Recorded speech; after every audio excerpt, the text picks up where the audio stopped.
So guys, harvesting time na naman tayo ngayon dito sa Caraga, Philippines. Look at that. They are using Yanmar combine harvester YH850 full speed. Woo! Good morning, shout out mga ka-farmers dyan all over the world at dito sa Philippines from Luzon, Visayas, and Mindanao. Harvesting first cropping of this year, and this day is a Holy Thursday of April 2025. Harvesting pa rin. Maganda ang panahon natin ngayon. Maraming salamat Diyos. Maraming salamat sa ating Panginoon na binigyan tayo ng magandang panahon. Let's go together. Watch this video. This is my content to offer you guys. Look at that. Woo! Yes, the laborers guys, oh. Waiting for the sacks, oh.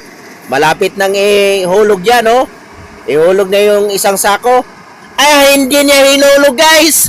Nag-continue siya, oh. Huwag kayong mag-alala, iikot pa rin yan. Magkapira kayo. This is happening in Daiwan, Claver, Surigao del Norte. Ayan na si Uncle.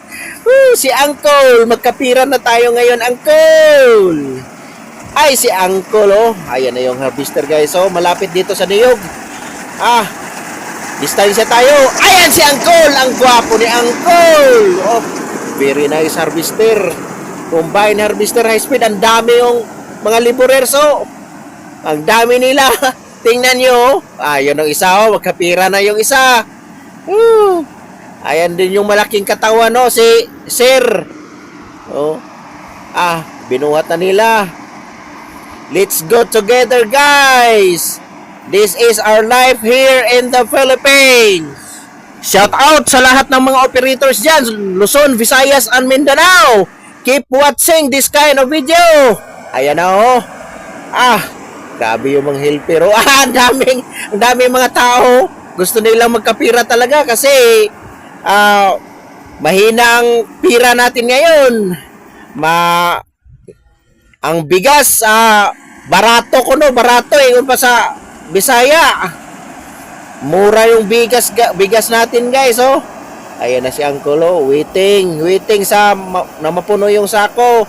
Shout out sa lahat ng mga ka-farmers dyan, Luzon, Visayas, and Mindanao. Not only here in the Philippines, but all over the world. Maraming salamat. Thank you all sa lahat ng mga supporters dyan. Supporters natin sa mga ka-farmers, supporters natin dyan, mga magsasaka. Ganito talaga ang buhay natin dito. Maraming salamat po sa inyong lahat. God bless you all. Thank you.